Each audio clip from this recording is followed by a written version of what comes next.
Su sustancia está hecha de evocación, recuerdo, rememoración y de lo que toma del porvenir. Porque es una parte fundamental de nuestra identidad. Somos nuestra memoria. El programa de Lina que nos lleva de viva voz con los especialistas. Muy buenos días. Esto es Radio INA. La Secretaría de Cultura y el Instituto Nacional de Antropología e Historia los invitan a acompañarnos en la emisión de la serie Somos nuestra memoria. Yo soy Salvador Rueda y en esta ocasión contamos con la presencia de la antropóloga Alejandra Gómez Colorado, quien es directora del Museo Nacional de las Culturas del Mundo. El tema de hoy es alfombras de Irán. Y eso me hace pensar, para darle la bienvenida a la maestra antropóloga Alejandra Gómez Colorado, que el platicar y el pensar que somos nuestra memoria es la memoria de lo que recordamos, pero también de lo que han recordado otros. Es la memoria colectiva, es la suma de todas las memorias.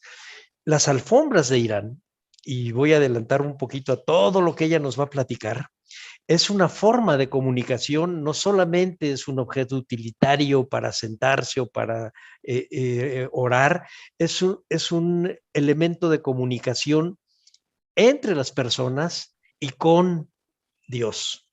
Vamos a platicar de eso, que es tan extraño a la cultura occidental, Alejandra, tan extraño a la cultura occidental que un viejo como yo conoce, porque a lo mejor si le preguntamos a un muchacho de unos 20 o 30 años menos que yo, que ya haya estado por Europa o los Estados Unidos, en donde el mundo del Islam está tan cerca ya, no le va a parecer correcto lo que estoy diciendo, pero para la memoria nuestra es una cosa rarísima. Creo que estamos más cerca de Teotihuacán que de Irán. Y estamos tan lejos de Teotihuacán como Persia. Bienvenida, Alejandra Gómez Colorado. Muchas gracias, Salvador. Buenas tardes o días a todos y gracias a Radio INA por abrir este espacio. Pues vamos empezando, Alejandra. Cuando hablamos de Irán, nos referimos no solamente a un país, sino a una cultura. Estamos pensando básicamente en los persas, estamos pensando en una cultura islámica, pero no árabe. En fin, platícanos qué es Irán, danos un poco un contexto del mundo que nos va a hacer entender las alfombras de Irán. Claro que sí, con mucho gusto. Bueno, Irán normalmente se asocia con Persia, pero va mucho más allá, ¿no? Es el nombre con el que se nombra un territorio actual, un país específico, pero que al igual que nuestro país es un territorio multicultural. Entonces, Irán se compone no solo por el grupo étnico persa, que es muy famoso por el antiguo imperio, ¿no? De los persas, en donde esta gran geografía que abarcaba desde Asia Central hasta el Levante Mediterráneo, en donde Darío, Jerjes, Artajerjes, todos estos grandes gobernantes de la antigüedad surgieron.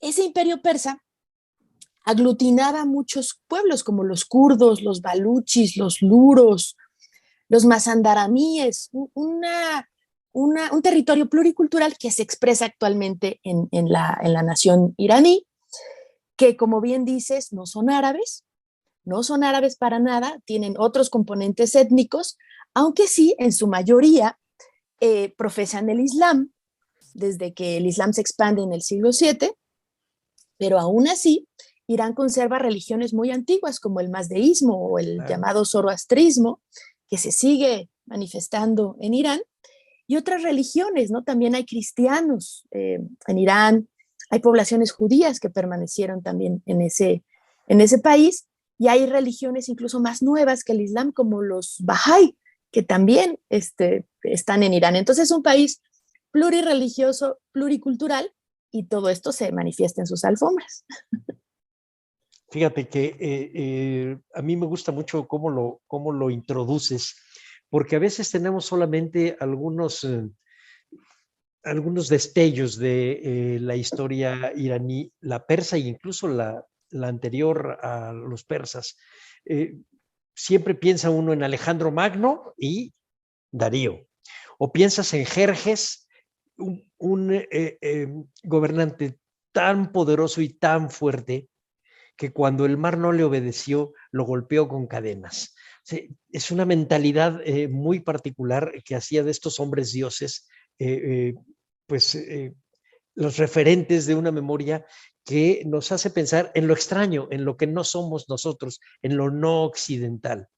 Pero resulta que esto no occidental es un mundo complejo, es un mundo muy rico, es un mundo que tiene sus particulares manifestaciones de comunicación, algunas milenarias y otras mucho más nuevas, pero de estas milenarias, entre estas están las alfombras. Platícame a mí, que soy totalmente ignorante de las alfombras persas y las de cualquier otro lado. Platícame qué son, cómo se hacen y por qué son tan importantes para los iraníes. Sí, bueno, las alfombras son, o tapetes, se les puede llamar de ambas maneras, pues son textiles, ¿no? Elaborados con una trama de algodón, una urdimbre de algodón, o sea, un esqueleto, por el cual se van anudando desde este esqueleto pequeños hilos de lana o de seda que van formando pues diseños diferentes. O sea, la característica de una alfombra es que tiene un nudo del cual sobresale hilo y la cantidad de hilos, la textura de esos materiales con el cual se anuda va dándole diferentes calidades y diferentes motivos también según la región. Entonces, básicamente una alfombra es esta arte, porque más que una artesanía es un arte, muy laborioso, lleva mucho tiempo su elaboración, desde que se consigue el material, la materia prima. Imagínate los rebaños, ¿no? De los nómadas que van con las ovejas y que van consiguiendo el pelo de la cabra, de la oveja para tener la lana. Luego el teñido. Esas fibras naturales se tiñen muchas veces con cáscaras de granada, con azafrán, con suero de leche, en donde se diluyen los tintes que salen de los pétalos de las flores, de las raíces. O sea, es todo un ecosistema el que posibilita que exista una alfombra con determinadas características. Y pues, ¿por qué es tan importante? Porque ha sido parte de la vida de los pueblos iranios desde que existen. La alfombra tiene un origen nómada, porque es muy portátil, es muy ligera y te resuelve muchas cosas. Te resuelve la estancia en tus paradas por las diferentes travesías. Te resuelve dormir en un lugar más confortable y calientito. Te resuelve incluso cubrirte con ella misma y te aporta un espacio de belleza y un entorno que realmente es tu hogar, ¿no? Los nómadas en un principio utilizan las alfombras para comer, para dormir y pues para sentir que ya llegaron. Donde se despliega una alfombra es donde ya estás. Fíjate lo que acabas de decir, es un sitio, la alfombra no es una cosa, es un sitio, es un lugar en el universo, es el lugar de tu llegada y el lugar a donde te puedes postrar para orar. A mí esa parte me parece muy, muy interesante porque nunca se me hubiera ocurrido pensar en la alfombra como un sitio y que tenga su propia geografía además. Entonces, el saber que estás llegando y que vas a acomodar la alfombra porque ya llegaste me parece que es una de las características culturales de esta gente y entonces explica por qué es tan laborioso, tan largo y tan meticulosa su fabricación. No es una cosa. Si fuera una cosa, a lo mejor no te tardabas mucho. Claro. Incluso ahora podrían hacerla de manera masiva. Y sin embargo, sé que ahora siguen usando las técnicas ancestrales porque no se trata de una cosa. Así es. Más que un objeto bello, también es un objeto cultural. Hacer una alfombra implica que tengas todo un sistema de vida que te provea de esas materias primas, como la lana de la que estamos hablando, la seda, que también recientemente es un material muy importante para las alfombras, porque bueno, hay que explicar que las alfombras transitan de un entorno nómada en el que básicamente se elaboraban con con lanas de cabra y de oveja, transitan un entorno urbano a partir de las dinastías de Shah Abbas, siglo XVI, en Isfahán, que él provenía de un contexto nómada, ¿no? Esas dinastías se asientan en el norte de Irán, en Tabriz, y meten las alfombras a los espacios urbanos, empiezan a rellenar de alfombras los palacios. Entonces cada vez se sofistica más este trabajo, hay nuevos diseños, la corte empieza a involucrarse en el diseño, en la elaboración, en los pigmentos, y se introducen hilos de seda, que ahora son muy comunes y muy demandados para las alfombras persas en particular, y que permite hacer además un nudo más fino, porque, o sea, cada hilito que vemos en una alfombra, atrás tiene un nudo, ¿no? Entonces el nudo tiene que ser finísimo para que cuando enrolles la alfombra, pues no tenga una desproporción entre lo que es el frente y la parte de atrás. Incluso cuando tú volteas una alfombra fina, el patrón se ve perfectamente por la parte de atrás, por el anudado. Y del otro lado es más suave y más terso, pero es el mismo patrón por ambos lados. Es una cosa impresionante. Entonces, hay todo un entramado cultural que favorece que se produzcan alfombras, que demanda la producción de alfombras hermosas. Cualquier iraní, desde que ve una alfombra, sabe si es de calidad o no. La tocan, ven el anudado y te pueden decir si es una alfombra que vale la pena. Incluso reconocen de qué región viene, los patrones que tiene insertos. Es todo un universo cultural que acompaña la vida de los iraníes desde que nacen, porque los arrullan y los ponen a dormir a los bebés en las alfombras. Oye, ahorita que dices de los patrones, se me ocurre, ¿los diseños se repiten? ¿Hay efectivamente patrones de diseños o hay creatividad nueva? Hay creatividad todo el tiempo. Las alfombras hechas a mano no se repiten, no son iguales, aunque sí hay patrones favoritos. Por ejemplo, en los grandes talleres urbanos que se desarrollan, como te digo, a partir de las cortes en el siglo XVI, hay ya diseños que se empiezan a consolidar como los favoritos, ¿no? de ciertas ciudades, sobre todo diseños florales. Estos diseños florales son muy importantes, diseños florales y geométricos, porque están evocando el paraíso musulmán. El paraíso en el Islam es un jardín así hermoso, como lo concebimos nosotros en este mundo, con flores, con frutos, con ríos, en donde vamos a ser jóvenes, en donde no hace ni frío ni calor, un jardín para disfrutar de la vida. Y ese paraíso está plasmado en las alfombras, ahí lo puedes ver. Entonces es maravilloso porque es un concepto de un paraíso portátil también, el que llevas con tu alfombra y el que extiendes en contextos a veces no tan agradables, pero tú allí estás reproduciendo ese paraíso. Entonces, pues es interesantísimo, ¿no? Los patrones nómadas son diferentes a los patrones geométricos y florales que son típicos de los talleres urbanos. Los patrones nómadas son triangulares, irregulares, con mucha más profusión de colores a veces que no se integran, ¿no? Amarillos, verdes, todo contrasta. Y bueno, la variedad de diseños de las alfombras es tan variada como los pueblos en Irán. Entonces, de pronto hay diseños nómadas que pueden tener, te digo, estos diseños geométricos, y de pronto hay diseños minimalistas como los de los Ghashgai, que se mueven por el sur de Irán, entre las ciudades de Shiraz, toda esa zona.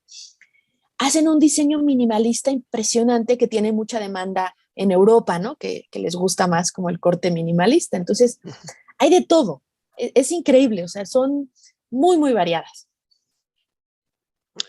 Alejandra, déjame aprovechar que eres antropóloga y tratar de darle una cronología también al uso y a la fabricación y a la integración cultural de la alfombra, del tapete iraní.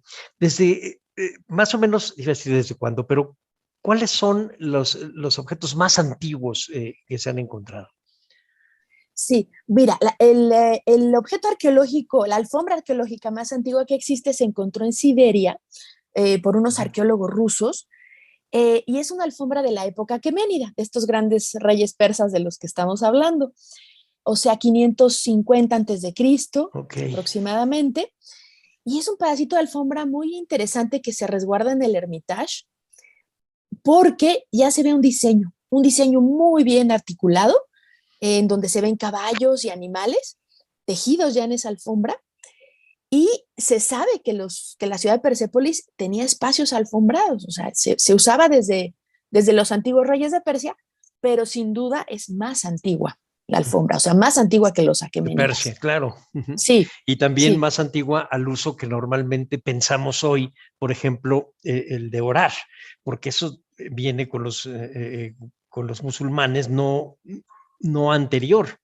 Ujú. Entonces, también podemos pensar entonces en una historia de la alfombra como sitio, es decir, hay un desenvolvimiento sin que pierda la fuerza de que tiene que existir una alfombra, hay un desenvolvimiento del valor que se le da. Así es, sí, sí, sí. Y son valiosas tanto para los pueblos nómadas, rurales y urbanos, no solo por la calidad de su trabajo, por el tiempo que te lleva hacer una alfombra. Llevar una alfombra para una mujer, por ejemplo, en un taller, que son ellas las que las hacen en los espacios domésticos, puede llevarse 5 años en tejer una alfombra. Entonces van sacando de su tiempo cotidiano espacios para tejer. En los talleres ya formales que se han establecido en Irán recientemente, los hombres trabajan en esos talleres de tiempo completo, pero aún así se llevan muchísimo tiempo en elaborar una alfombra fina. Pero el valor no solo es por eso. Una alfombra bien hecha te resiste mucho tiempo. Entonces, ahorita en la exposición que tenemos en el Museo de las Culturas del Mundo, tenemos una alfombra de 1770 con un nudo de altísima calidad, pigmentos que ya probaron, que resisten los siglos, y esas alfombras con el tiempo van siendo más caras que las alfombras nuevas. O sea, entre más tiempo tenga un tapete bien elaborado, adquiere más valor monetario. Y hasta hace no muchos años, en Irán tú podías llegar al banco con tu alfombra y te la tomaban como garantía para un préstamo, como un depósito. Entonces, imagínate el valor también monetario, simbólico, y las alfombras también se heredan. Los iraníes heredan alfombras de los abuelos y ellos piensan también en adquirir buenas alfombras para heredarlas a los hijos. En las bodas se regalan alfombras porque son parte fundamental para el inicio de un hogar, ¿no? También. No, qué barbaridad. Estás abriendo un mundo realmente pues fantástico, con la existencia de las alfombras, pero también de los diseños de las alfombras. Por ejemplo, si vas a formar un hogar, ¿qué clase de alfombra es la que regalas o das o recibes? Me imagino que son dotes, etcétera. Sí, pues depende del gusto de la familia, de dónde estén. Si son familias, por ejemplo, en la ciudad de Teherán, normalmente buscan alfombras de seda, ¿no? Elaboradas en algún taller de Isfahán o de Gom, que es una ciudad en donde la gente va a peregrinar porque hay santuarios ahí importantes. Entonces, estos centros también religiosos que atraen peregrinos de todo el mundo se han convertido en lugares en donde se producen muy buenas alfombras. Aunque se producen alfombras, en todo el país hay alfombras con diferentes técnicas, estilos, materiales, pero por ejemplo los nómadas pues regalarán alfombras que se hayan tejido por ellos mismos, ¿no? Eh, Tenemos ahorita una muy bonita también de los Gashgai, en donde dicen los especialistas estudiosos de la alfombra que las mujeres nómadas se inspiran en paisajes específicos cuando asientan su campamento, ponen su telar, lo afianzan con piedras y demás, empiezan a trabajar y seguramente lo que vemos en esas alfombras nómadas son árboles o contextos específicos. Entonces es bien, bien interesante. Vamos a hacer una pequeña pausa, Alejandra, para recordarle Sí. a nuestro auditorio que en esta ocasión contamos con la presencia de la maestra antropóloga Alejandra Gómez Colorado, directora del Museo Nacional de las Culturas del Mundo, y que nos habla de un tema realmente sugerente y pues que es una ventana hacia la otredad, las alfombras de Irán. Alejandra, ¿habría una lectura especial en el tipo de alfombra cuando les estás dando en ceremonias religiosas, por ejemplo, en ceremonias de nacimientos, de ceremonias pues de bodas o de muerte, funerarias? ¿Hay diseños especiales para eso? Sí, bueno, mira, hay diseños sobre todo en la parte nómada, los diseños geométricos nos recuerdan amuletos. Se trata de amuletos contra el mal de ojo, para la protección, y también elementos que pueden recordar ciertas cosas del paisaje como montañas, ríos, todo eso se manifiesta en la alfombra nómada. Y las alfombras urbanas, como hablábamos, sobre todo los patrones florales recuerdan el paraíso musulmán, pero hay alfombras muy interesantes que recuerdan, por ejemplo, las cúpulas. Hay alfombras redondas, no todas las alfombras tienen que ser cuadrangulares. Hay alfombras redondas que parten de un punto central, o sea, de un domo, ¿no? Que tiene un punto central. Tú ves las cúpulas en las mezquitas, imaginemos una cúpula que tiene esta forma redondeada, pero siempre hay un punto.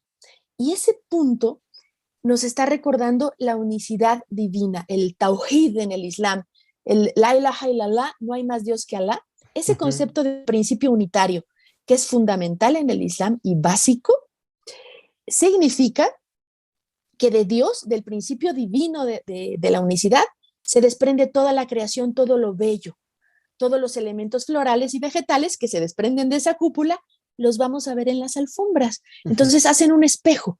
Esa es una alfombra totalmente como espiritual, digamos, ¿no? Que nos conecta con estos valores fundamentales en el Islam y son muy, muy bellas. Y no solo las alfombras de cúpula, hay alfombras también cuadrangulares que tienen esta idea del tauhid, desde un punto central abrir. Hay otro estilo de alfombras que son las de medallón, que son muy famosas en Kermán, por ejemplo, ¿no?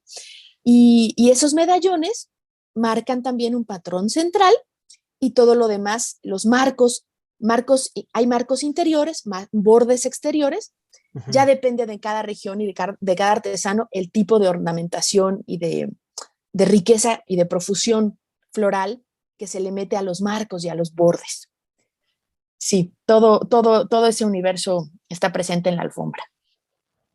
En las de cúpula son alfombras que están en las mezquitas o las puede traer también en su casa o en su tienda cuando van caminando. Normalmente en las casas, fíjate, es curioso, ese diseño de cúpula se encuentra no necesariamente en las mezquitas, porque en las mezquitas lo que prevalece son los tapetes de oración. Aunque cada persona puede llevar su tapete portátil de oración para rezar donde esté en el trabajo o en algún viaje o en los hoteles, a veces también hay tapetes de oración.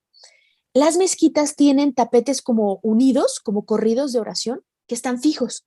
Entonces la gente entra a rezar ahí, ya se postran en este tapete que se distingue del resto porque tiene un nicho, tiene un nichito que recuerda el mihrab o los nichos de oración en las mezquitas. Entonces el tapete reproduce ese nicho y el creyente lo ubica hacia la Meca. Ese tapetito de oración se despliega en esa dirección, apuntando el nicho hacia la Meca y sobre él se reza. Pero entonces estas alfombras de cúpula no necesariamente están en las mezquitas, pueden estar en las casas o en los salones, en otros espacios. La otra pregunta que te iba a hacer es si entendemos la alfombra como un sitio y no como una cosa de adorno, sino como un sitio que tiene que tener un lugar exacto en el universo. Cuando se trasladan los nómadas, ¿ponen las alfombras siempre en el mismo lugar o hay, pues, digamos, acomodos diferentes?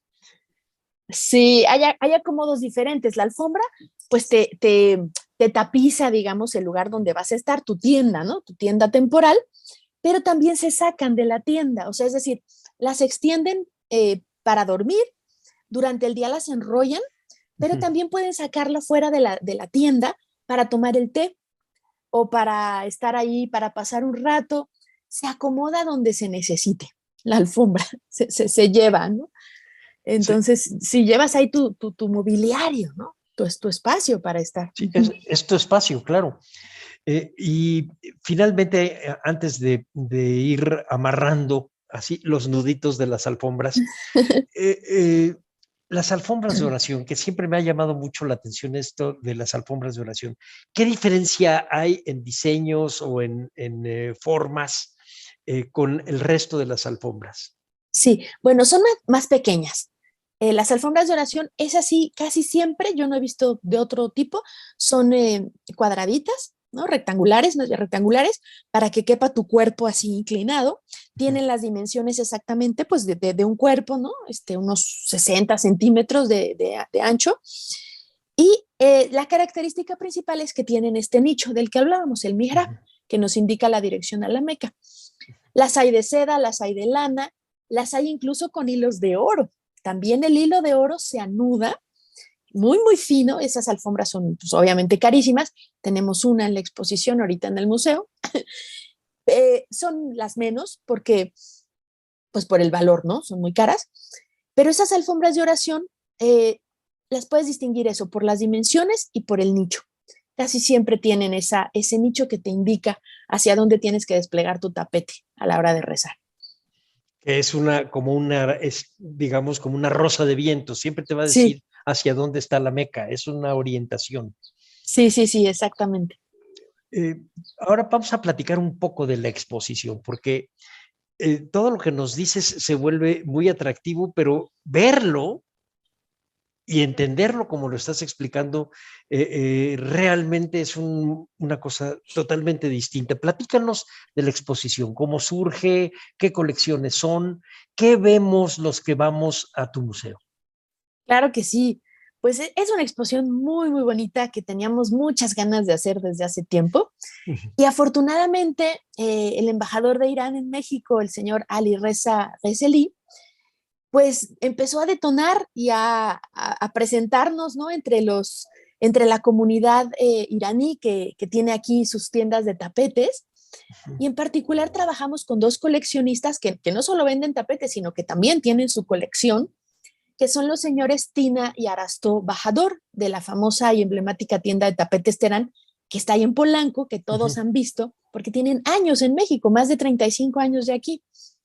Entonces ellos tienen una colección muy bonita, comenzamos a trabajar con ellos y pues fue una experiencia increíble estar ahí en la tienda de alfombras, pues viviendo con ellos, ¿no? Tomando el té, como buenos iraníes, no puedes hacer nada si no tomas un té, en este caso un café.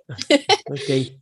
Platicar un ratito y empezar a ver y a ver y a ver y a alfombras y a conversar con ellos, ¿no? Cómo llegó esta, cómo llegó aquella, las calidades. Ellos realmente me enseñaron lo poco que sé, ¿no? De alfombras, a tocarlas, a ver sus dimensiones, a entender sus regiones. Y a partir de este trabajo hicimos una selección que mostrará toda esta variedad de la que estamos hablando. Y juntamos 46 alfombras de muy buena calidad y sobre todo muy variadas. En la exposición no van a ver una sola alfombra parecida, van a ver estilos, van a ver alfombras antiguas, alfombras de Turkmenistán, de los nómadas del norte, van a ver alfombras de oración, las famosas alfombras de cúpula y alfombras de talleres urbanos. Y tenemos un ejemplo de una alfombra real de estas de los tiempos de Shah Abbas. No es la original porque esas ya están en museos y demás, en otros lugares del mundo y en Irán, pero se siguen recreando esos estilos también de alfombras reales. Todo esto van a ver en la exposición, van a ver alforjas también. Las alforjas son estas bolsotas grandotas que se usan para transportar mercancías, que están hechas con técnica de alfombra, o sea, es un tejido súper resistente que se ha utilizado durante toda la ruta de la seda para mover las mercancías desde China hasta el Mediterráneo, con esas alforjas, que se siguen usando hoy en las motos y en las bicis. La gente lleva sus bultos ahí. Entonces, una exposición de poco más de 40 piezas. Sí. ¿Cómo repartieron los temas, Alejandra? Los temas, entras y lo primero que hablamos, como la exposición se llama Alfombras de Irán, Paraísos Errantes, pues explicamos esta idea del paraíso musulmán al principio y abrimos con los tapetes de oración, uno fantástico con hilo de oro y otro de seda y otro de lana, para que tengamos ahí ya de entrada el contexto como islámico, ¿no? Después vamos a ver las alfombras de los nómadas de Turkmenistán para explicar el origen nómada de la alfombra y los diseños clánicos y heráldicos que tienen estas alfombras nómadas que hacen alusión a las familias. Después las alfombras antiguas, en donde van a ver esta alfombra hermosa de 1770, que además es la más grande de la exposición, porque las alfombras antiguas cubrían espacios grandotes de casas familiares, de palacios. Ujú. Luego vamos a ver todo un muestrario de todos los pueblos nómadas de Irán, desde los baluchis, los kurdos, los luros, con diferentes tipos de alfombra nómada, para pasar a ver las alfombras de los talleres urbanos, con el nudo cerradísimo, alfombras finísimas de seda, que se hacen en Isfahán, en Qom, en Teherán, y vamos a cerrar con una pequeña ambientación en donde se ven las alfombras extendidas, el té, los libros de poesía que siempre acompañan a la cultura persa, ¿no? Una pequeña ambientación para entender el uso y la importancia de los espacios alfombrados. Alejandra, y en las alfombras también hay representaciones de palabras, no solamente la de Alá es el Dios único, sino poemas dirigidos que son oraciones. ¿Tienes ejemplos de esto acá? Sí, sí, sí. Esta alfombra real que se sigue reproduciendo tiene un poema en todo el marco interior, precioso, una caligrafía nastaliq, que es uno de los estilos de caligrafía persa, muy, muy bonita. Y es un poema del siglo XII de un poeta afgano que se llama Zahir, que habla de la primavera, porque esa alfombra tiene escenas predilectas de la corte persa, que eran escenas de cacería, y también brotes de flores, y está hecha en tonos verdes y rojos, justamente evocando la primavera que se da pues en marzo, que coincide con los festejos del Año Nuevo Persa, que son en marzo. Y este poeta habla de los brotes, hace comparaciones entre las joyas y los rubíes y las esmeraldas y los brotes de la hierba y las flores y los rojos del rubí. Es un poema muy bonito que habla de renovación y de primavera, pero como buen poeta y como buen poeta persa, no solo es todo belleza, luego también le hace un acicate al gobernante, ¿no? Y lo llama a que no se exceda en el poder, ¿no? Después de elogiarlo y de hablar de las bellezas, ¿no? De la naturaleza. Y este poema tan hermoso que vemos en la alfombra nos lo grabó para la exposición un poeta persa que vive aquí en México que se llama Mohsen Emadi, y entonces pueden escuchar el persa divino, ¿no? En este poema que además es largo, entonces también tienen esta parte sonora. Entonces la exposición refiere al paraíso que va caminando. Es una suerte de paraíso errante que llevas encima. Así es, sí, tal cual. Pues te voy a decir algo que tiene que ver con una línea que tiene este programa que encabeza Gabriela Marentes y que gracias a Aldo Morales podemos irle dando forma, pero gran parte de las entrevistas que hemos hecho manejamos más una idea de las puertas del infierno que las puertas del paraíso. Me encanta cómo lo estás platicando porque es una visión muchísimo más positiva del mundo que la que tenemos los occidentales. Cuando hemos hablado de cultura virreinal, es esta idea de la culpa cristiana, etcétera. Cuando hablamos de perseguidos políticos, es este otro infierno que tiene que ver con los márgenes de la sociedad, los delitos, etcétera. Creo que solamente cuando hablamos de los alebrijes y ahora con lo que tú nos estás contando, nos asomamos a un mundo luminoso, al mundo del paraíso acá arriba y no del paraíso acuático de los antiguos mexicanos, ni del antiparaíso del cristianismo, digamos, más elemental del virreinato. Me encanta cómo lo estás manejando y me gusta mucho cómo apuntan a la cultura persa como una cultura positiva a través de sus alfombras por el significado, por el peso simbólico que tienen las alfombras. Realmente me gusta mucho. Dinos, ¿dónde podemos leer sobre este tema? Bueno, hay varios textos. Yo les recomendaría uno en particular de Ana María Briongos, una autora española, la cual tuvimos en un conversatorio ya en el museo. La pueden buscar en el canal de YouTube del Museo de las Culturas del Mundo. Ana María Briongos nos compartió un libro fantástico que ella escribió, que se llama La Cueva de Alibaba. Bueno, el conversatorio se llama La vida en una tienda de alfombras de Isfahán. Por lo que hizo esta mujer en su libro fue compartir sus experiencias porque ella se fue a vivir a Isfahán, se metió a trabajar a una tienda de alfombras y terminó de ayudante. Ella servía el té cuando los clientes llegaban y se convirtió en una expertaza y conversó con nosotros a propósito de la exposición. Entonces su libro vale mucho la pena, Ana María Briongos. Y hay infinidad de manuales, no tanto ya desde el punto de vista literario. En el museo tenemos 3, 4 manuales sobre alfombras de Irán que los pueden consultar en la biblioteca Bosch Gimpera. Y son manuales en donde pueden ver todos los diseños, todos los patrones, se explican con diagramas los tipos de nudo que existen. Son muy didácticos y pues eso está disponible en la biblioteca. Y pues invitarlos sobre todo a que vean, ¿no? Las alfombras, a que se deleiten con sus texturas, con sus colores. Es realmente una experiencia muy bonita. Ahorita que hablabas de los jóvenes, es verdad, ¿no? La alfombra creo que tiene más impacto entre las generaciones adultas porque vimos, ¿no? Las alfombras en casas de los abuelos, ¿no?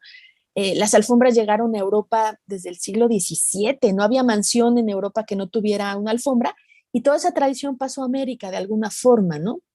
Las familias buscaban tener un tapete persa. Pero los jóvenes que no conocían esta tradición de la alfombra, hemos invitado a muchos chavos a que hagan dinámicas de TikTok y están fascinados con los tapetes, se hacen selfies. A veces ponemos hay ciertas dinámicas en donde podemos desenrollar uno para que lo toquen y se acuestan y están felices con la idea de la alfombra, les gusta muchísimo. Entonces es para todos, ¿no? Sí, porque bien lo dices antes cuando decías alguien tiene una alfombra persa, es que estabas hablando de una persona rica que tenía una casa en donde en un lugar muy especial tenía su alfombra persa que nadie podía pisar. Sí. Estaba ahí, pero no era para uso. Y ahora no, ahora creo que lo hace mucho más familiar este acercamiento que ustedes nos están dando. Yo debo decirte, Alejandra, que hice un poco de trampa y busqué adelantar el final del programa sobre alfombras para hablar de algo de lo cual tú eres especialista, que es literatura persa. Y para tratar de anudarlo con las alfombras. En algún lado leí, no recuerdo si fue Borges o Alberto Manguel, que decía que nuestro primer acercamiento, o los dos, porque finalmente Manguel fue lector de Borges, es decir, le leía a Borges cuando era joven, porque Borges, como era ciego, siempre contrataba gente que le leyera, y uno de ellos fue Alberto Manguel, y decían que nuestro primer acercamiento con la cultura persa, que era un sinónimo de maravilloso, de algo secreto y maravilloso, nuestro primer acercamiento fue literario. No los conocíamos, los imaginábamos a través de la literatura, los imaginábamos a través de las ediciones de Barton o de las otras ediciones sobre francesas e inglesas de las Mil y una noches, y etcétera. Platícanos cómo te acerca a ti la literatura persa al mundo del Irán de hoy y que nos acerques a nosotros a esto que te llevó a ser tan insistente en que existiera esta exposición. Sí, bueno, es que cuando te acercas a Irán, no puedes escapar de la influencia de la literatura y de la poesía persa. Uh-huh. Y eso se manifiesta en todos los ámbitos, como estamos viendo en las alfombras. O sea, es tan contundente la presencia de la literatura, pero además y la poesía antigua, si estamos hablando de poetas del año 1000, como Omar Khayyam, por ejemplo. Omar Khayyam, siglo XI, XII. Yo conozco la edición de Fitzgerald nomás. Ah, sí, no, pues la más famosa, la que abrió a Khayyam a Occidente, sí. Es como, va junto, ¿no? O sea, la cultura de Irán va de la mano, va así, es la trama, ¿no? Y la urdimbre, su literatura.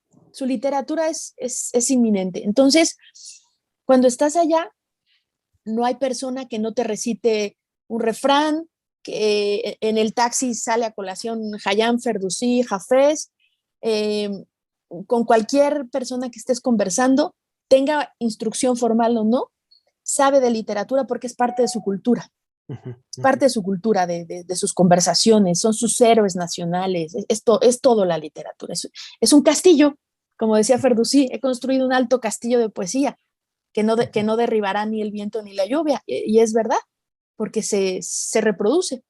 Entonces, la poesía se tiene que materializar en varias artes, en la caligrafía, en la escultura. ¿Ves? Hay esculturas que están hechas de letras, ¿no? En las alfombras, se manifiesta por todos los elementos posibles de las artes en Irán, en la miniatura, en los libros, en las ediciones que se siguen haciendo de estos poetas antiguos, hay nuevas interpretaciones de calígrafos. Entonces, por todos lados aparece, y pues las alfombras no son una excepción.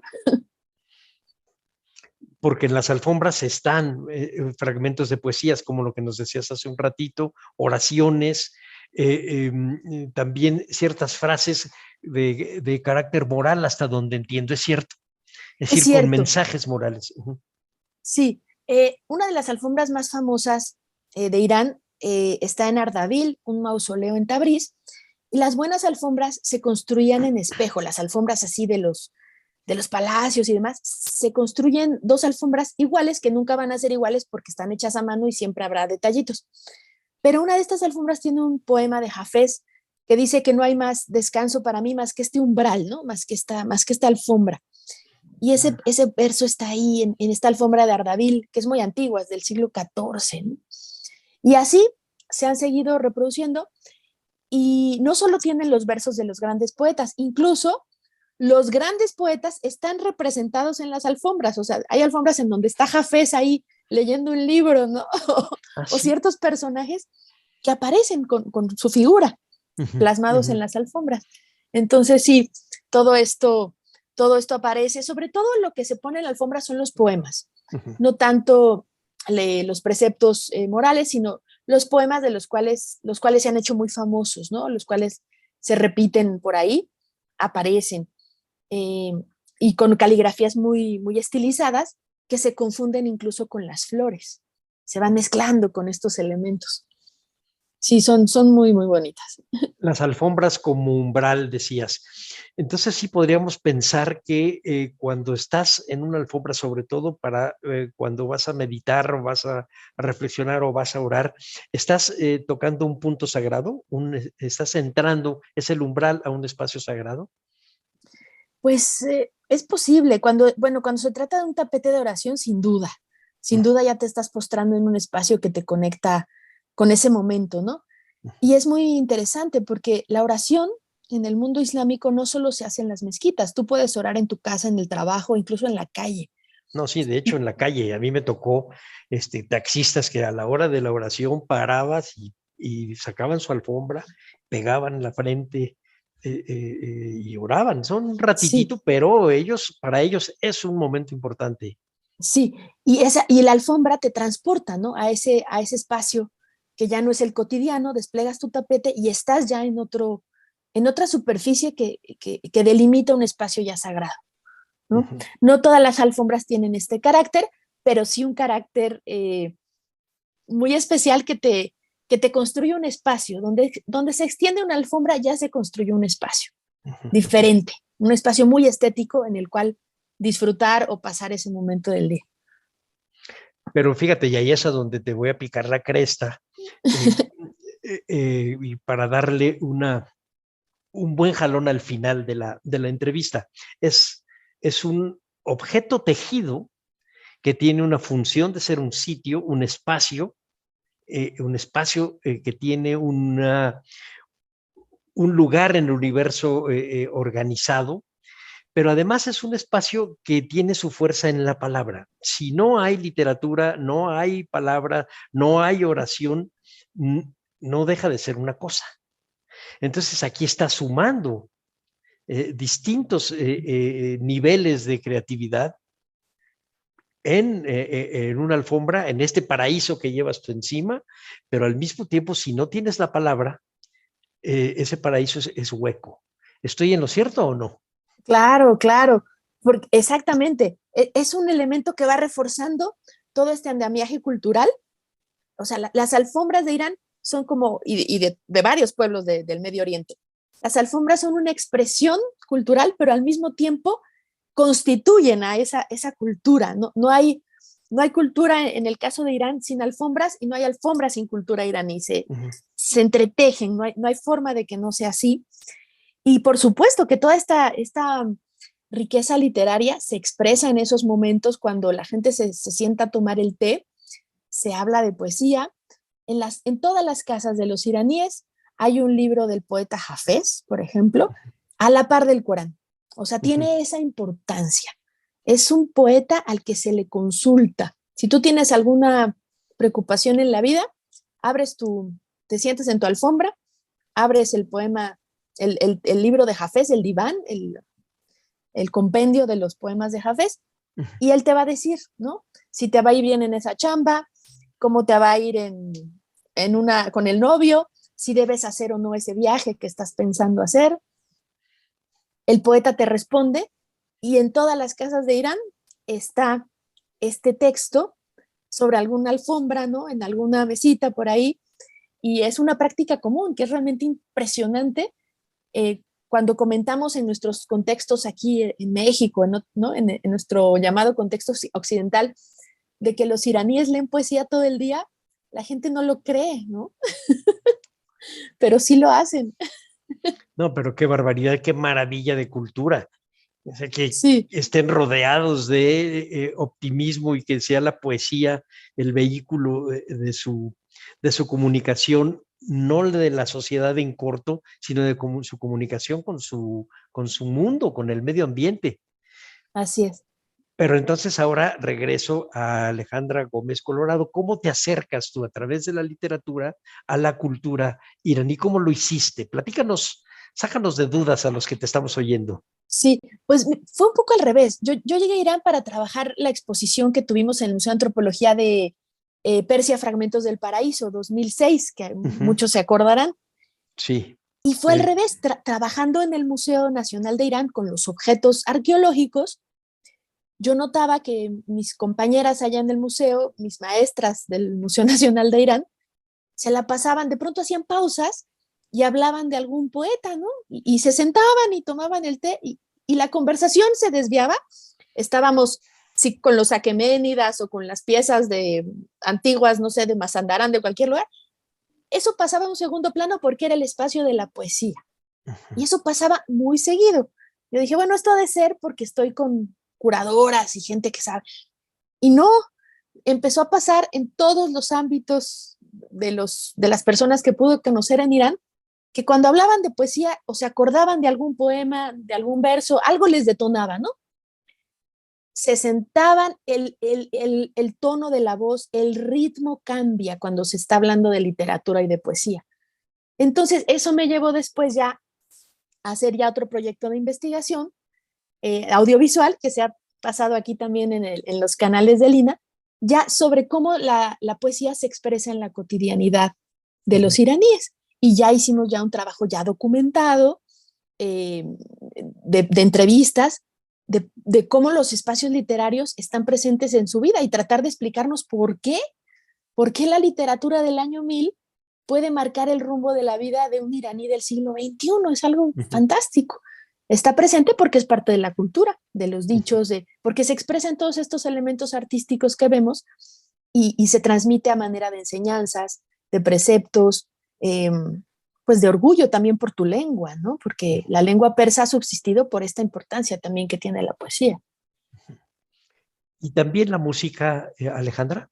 Sí, la música tradicional o clásica que le llaman con los instrumentos tradicionales persas como el setar, el kamanché, son instrumentos iraníes, casi siempre retoma poemas antiguos e incluso los grupos contemporáneos de rock, de heavy metal, también le meten poesía persa, ¿no? A sus canciones. Hay un cantante iraní en la diáspora, Mohsen Nanju, que canta desde Los Ángeles, música súper moderna como progresivo, y le mete a Hafez, a Khayyam, ahí está Rumi Molavi, que es un poeta persa, aunque haya muerto en Turquía. Rumi, le conocen como Mevlana o Molavi allá en Irán, está presente en todos estos artistas contemporáneos.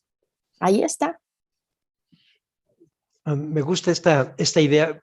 A veces pienso comparando con la cultura mexicana, y hay cosas de las que no, como es tan cotidiano, no les tomamos aprecio, pero por ejemplo, el peso que tiene la música entre los mexicanos, la buena y la mala, ¿eh?